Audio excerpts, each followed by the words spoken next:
Howdy, I'm Mark Finley, and I'm going to read you some poetry out of my new book, Kick a Little Humor into Christian Cowboy Poetry. But before we start, you probably say, who in the world is Mark Finley? Never heard of him before. I'll give you a little background. I was born in San Angelo, Texas in 1943, moved to New Mexico in 1958, grew up in New Mexico during high school, and when I went to college at New Mexico State, I clowned rodeos and participated in rodeos to earn my way through. Also worked part-time on Corlita's Ranch out west of Deming. Then I done other jobs like working in Red Rock feeding as a feedlot cowboy. I managed ranches in southeastern New Mexico. And finally, I became an agricultural management specialist with the Department of Agriculture. So from there, I bounced around all over the place. I was in New Mexico, Arkansas, Oregon, finally Arizona.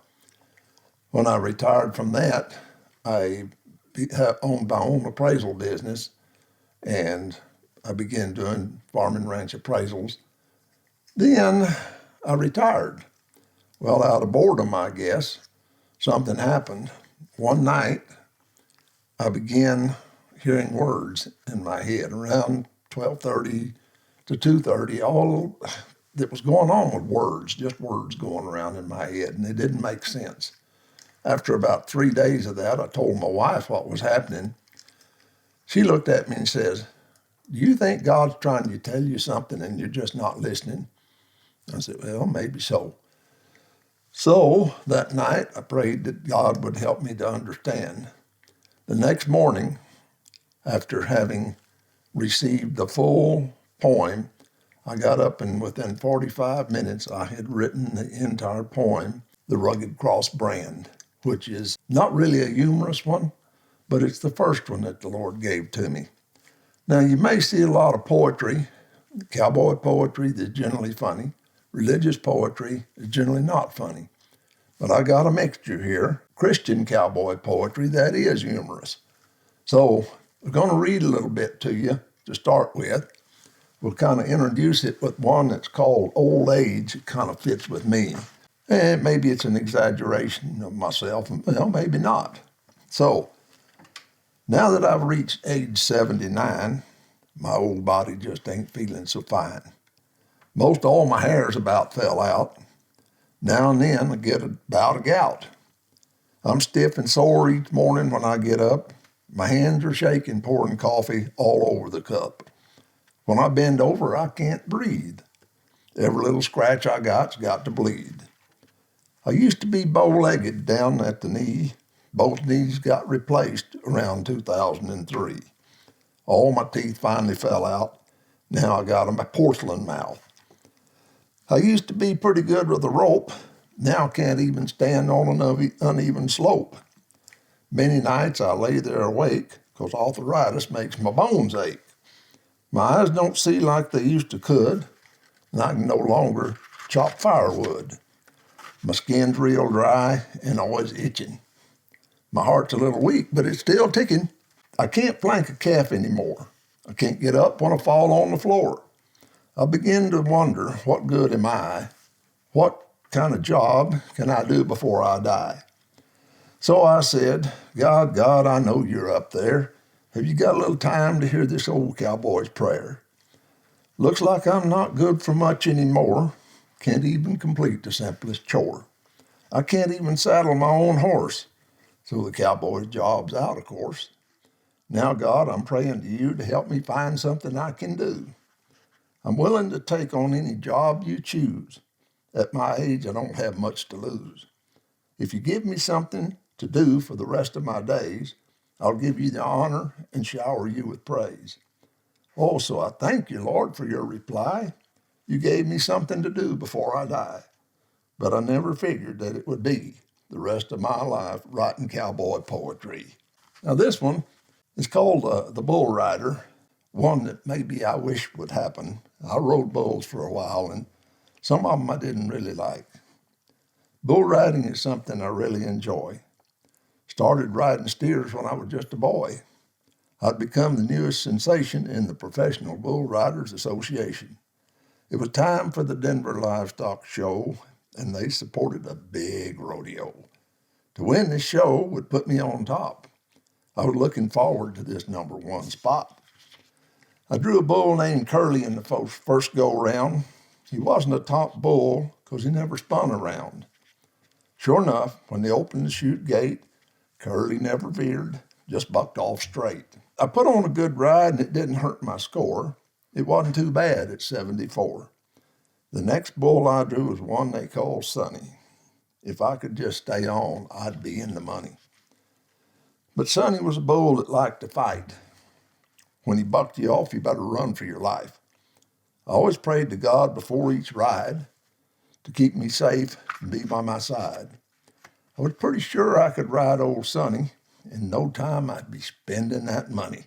Yes, sir, the neon lights would flash my name, and I'd be full of pride, fortune, and fame. So instead of asking the Lord to help me that day, pride and greed took over, and I didn't pray. I sat down on the bull and pulled my rope tight. Then I called for the gate, and I was in for the ride of my life. Sonny went right into a spin and turned his belly to the sun. He shook me loose, and I knew I was done.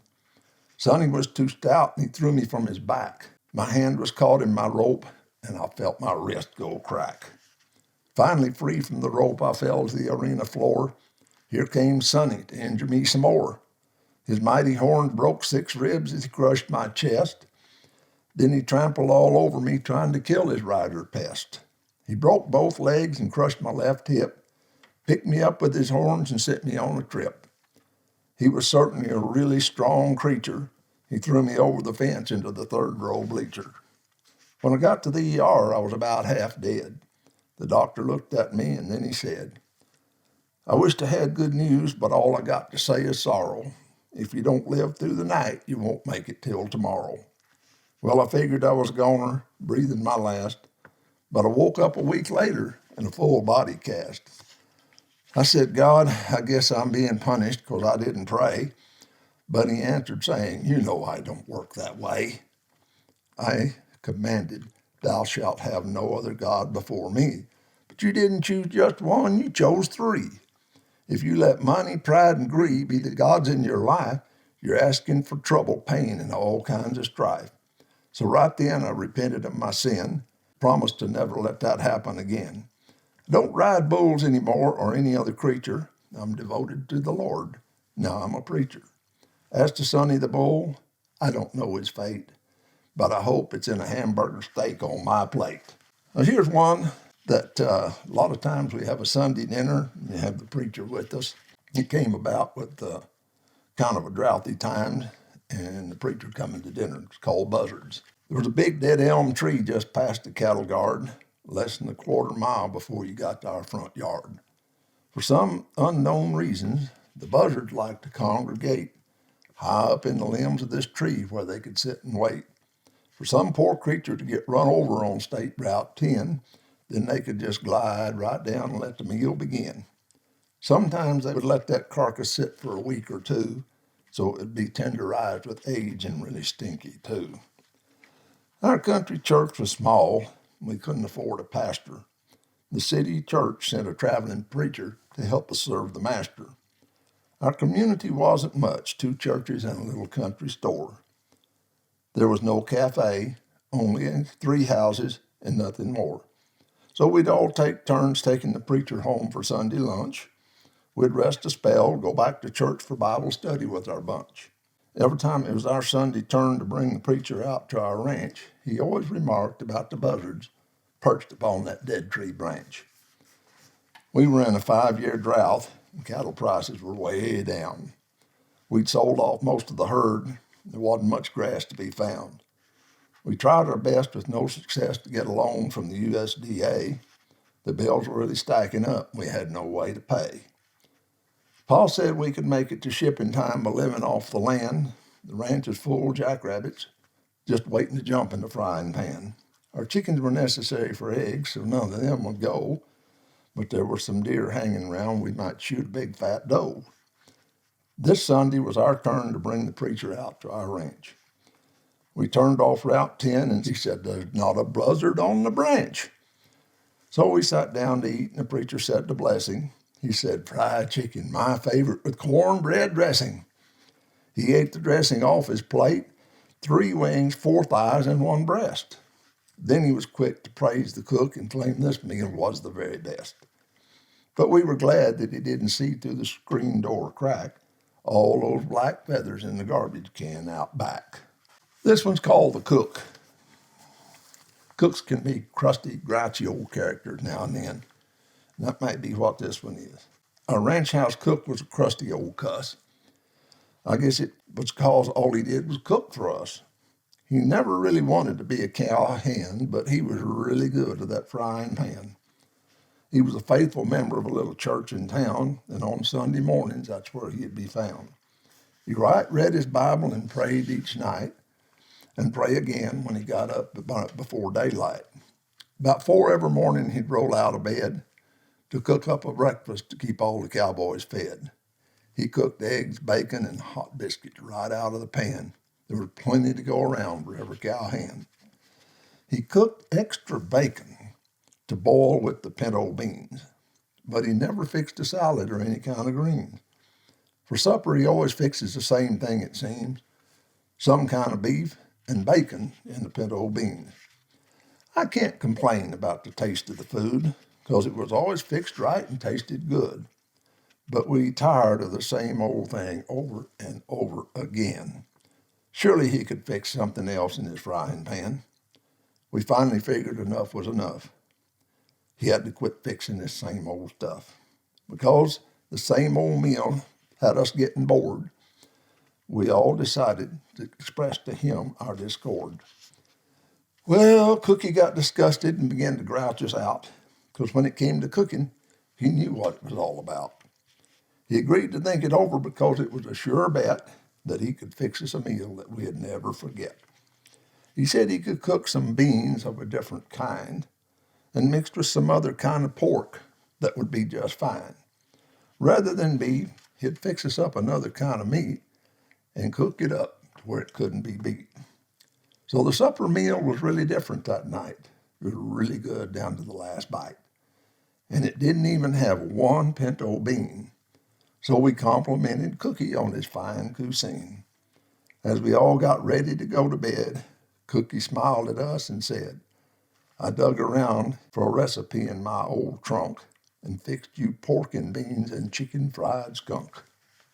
Now this one's the boyfriend. Fathers don't always agree with their daughter's choice, but this one's about one of those. Being the father of a pretty barrel racer, I see all the boys are wanting to chase her. Because I'm the father, my job is to protect, so I'll not like anyone she might select. I like steer wrestlers and calf ropers. Don't like hotheads, drinkers, or dopers. Don't want rodeo clowns or bullfighters. And absolutely no bull riders. But she's young and wants to choose her own. So what does she do? She drags a bull rider home. The last bull he tried put his leg in a cast. I was really praying this affair wouldn't last. Sure enough, she said, "Oh, you poor thing. I love you so much, I'll accept your ring.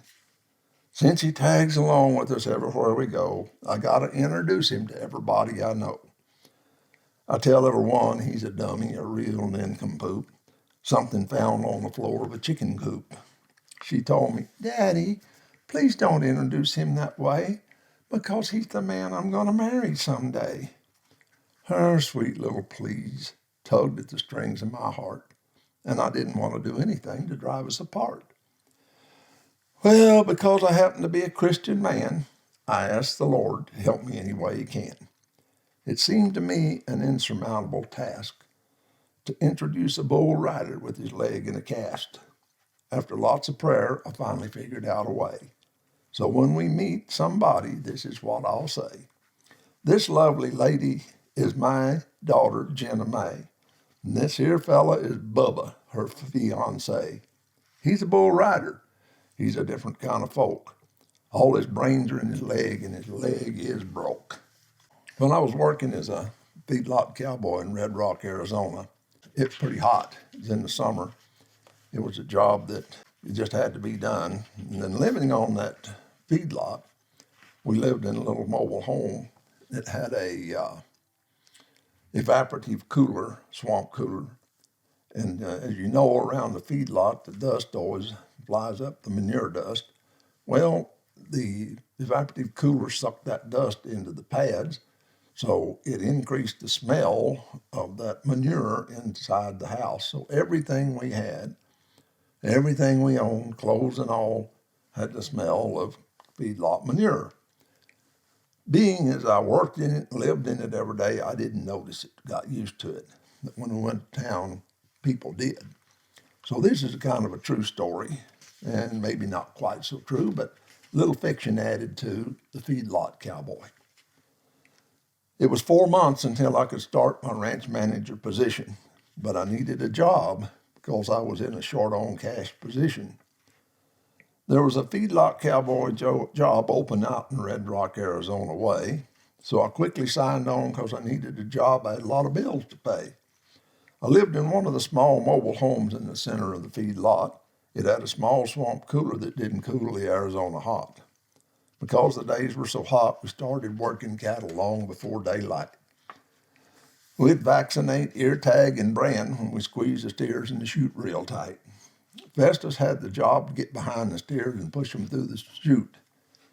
He seemed to be the man for the job because he was a big and burly brute. Festus pushed the steers into the chute where we could vaccinate, ear tag, and brand. Then 3 of us did our jobs simultaneously, just like musicians in a band. A steer turned back, and Festus stumbled into the chute where Jack squeezed him tight. We vaccinated, ear tagged, and branded him. Couldn't tell it was Festus in the dark of the night. When we let him out, he jumped in the water trough to cool the double R brand on his skin. So we decided that from now on, we'd have to wait for daylight before we began. It was getting late. Our work was done, and it was time to call it a day. We all had time for some grub and relaxation before we hit the hay. I went to check on Festus. I heard he was a real biblical inspiration.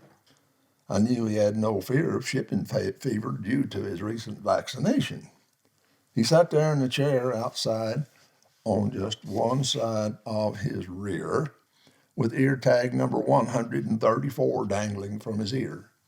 He talked about the Bible and said I could do more research if I wanted to go to town and attend a church. Now, Red Rock was a small place, only a few houses, post office, and a bar. So to attend the church, I had to go to Tucson or Casa Grande, both kind of far. Sunday morning came and I rode out to check cattle in the hospital pen. The radio advertised a revival where everyone was welcome, just come on in. It was in downtown Tucson and featured a preacher from some city back east. It was a preaching, meeting, and eating on the grounds, and I looked forward to the feast. I pulled up to the church house and saw people dressed in their very best. And here I was in Wrangler jeans, boots, shirt, and hat, and a leather vest. People came up to greet me, shake hands, and then they would turn away. I reckon they just wanted to meet all the folks coming to church that day. When I walked inside, everyone around me started saying, "Pew." Oh, they invited me to sit on a bench in the church. That's called a pew. So I took off my hat and sat down at the end of an empty pew. The folks in front of me got up and left. I guess they wanted to get a better view. The preacher talked about hell and eternity and how it got really hot. I wonder if it could beat 118 degrees in the summer in Red Rock. I really liked all the things the preacher had to say about forgiveness of sin. He said that if we came forward after the service, he'd be glad to fill us in. Now, the service was over and most folks went on to dine, but some stayed to meet the preacher, so we formed a line. The first person went into the preacher's office to learn God's way. When I noticed everyone leaving, no one wanted to stay. I was the only one there, no one in line anymore. So I walked into the preacher's office, shook his hand, and shut the door. He gasped and gagged, then started to cough and hack. There for a moment, I thought he was having a heart attack. Then he breathed real deep, and his face turned red. Finally, some words come out of his mouth, and this is what he said. Don't get me wrong. I want to save your soul from hell. I just have a little problem getting past the smell. Let me give you one that's a little more on the serious side. We'll close out with it. This is the first one that the Lord gave me. It's called the Rugged Cross Brand. And it's kind of a tearjerker. I have a hard time getting through it. But a little background, everybody envisions heaven a little differently, and mainly based on their occupation. A golfer might figure that heaven is nothing but a great big golf course. A rodeo professional may think that heaven is nothing but a great big rodeo arena. But to an old cowboy that's worked on ranches all his life, heaven is just the most perfect ranch he could ever find. So this is one about that old cowboy. And he is going to tell us what he sees as he's getting ready to pass on and go to heaven.